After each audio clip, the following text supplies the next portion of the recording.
I'm about to blow your mind with 5 amazing facts about honeybees.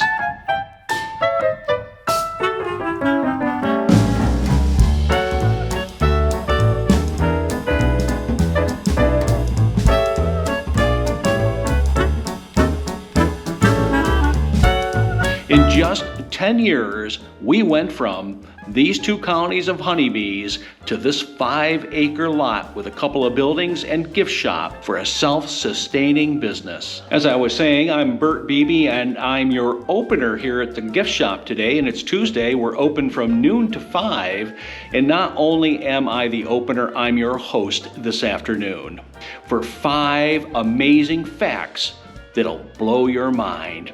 Starting at number 1, many people might not know that the honeybee hive is one of the most sanitary environments found in nature.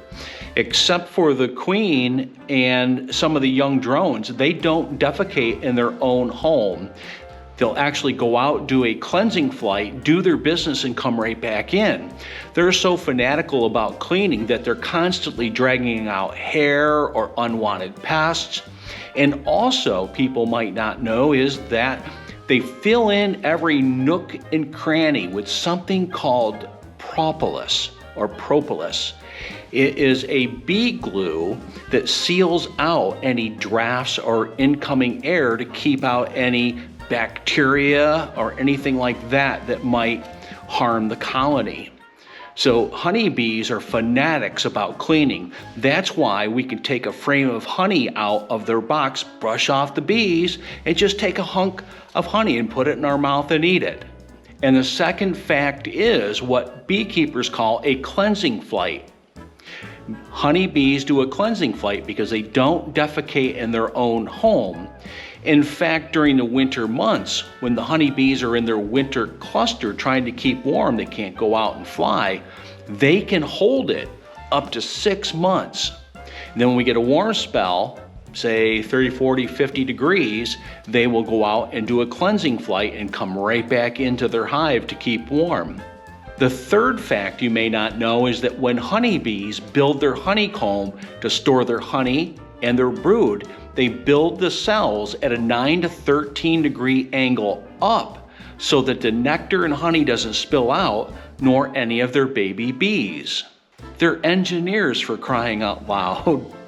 Have you ever heard of the term festooning? I didn't until I became a beekeeper. The reason I bring it up is because it's used in beekeeping. But festooning is like a string of decorations across a wall, across an archway maybe.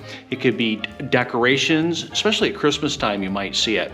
Or it could be lights or anything that's festooning. It could be flags. And like I said, the reason I bring it up is because honeybees do festooning. It's a very unique thing that these guys do. Festooning occurs in a beehive when they're building new wax or rebuilding old wax. Honeybees link their legs together and they go from comb to comb. And some believe that it's used in temperature control for molding the wax or even for measuring the dimensions when they're building their wax. I know from my experiences, usually the younger bees are the ones that do this. When I open up a colony of honeybees, you get a bunch of bees hanging on to each other and they won't let go. And that's what they're doing. They're building new comb or repairing old comb. Very fascinating. They link their legs together. Not only is it believed that they festoon to keep temperature control, to keep temperature under control when molding wax, but some believe that they festoon to measure dimensions or distance between 2 frames of bees or 2 combs of bees or 2 frames of wax. Not only are they engineers, they're architects, they're builders, they're mathematicians. These creatures blow my mind. Have you ever wondered, maybe not, how honeybees know where they live and where they're located?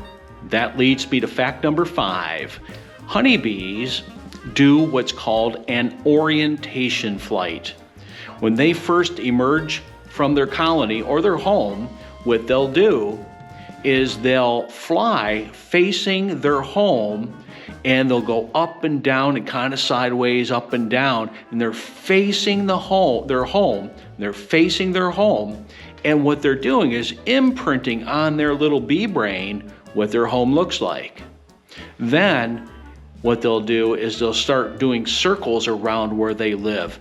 And these circles will get wider and wider and wider, so they're picking up the landmarks around them. Way cool stuff. Then all of a sudden, boom, they're gone. The foragers are off and on their way to gather the nectar and the pollen. Orientation flight. They don't need Google Maps, do they? They don't need GPS. They have a built-in GPS system. Thank you so much for watching. If you haven't already done so, please subscribe and like this video, and even better yet, if you could share this to a friend, I'd be much obliged. Remember, if it's honey, it is honeybee made.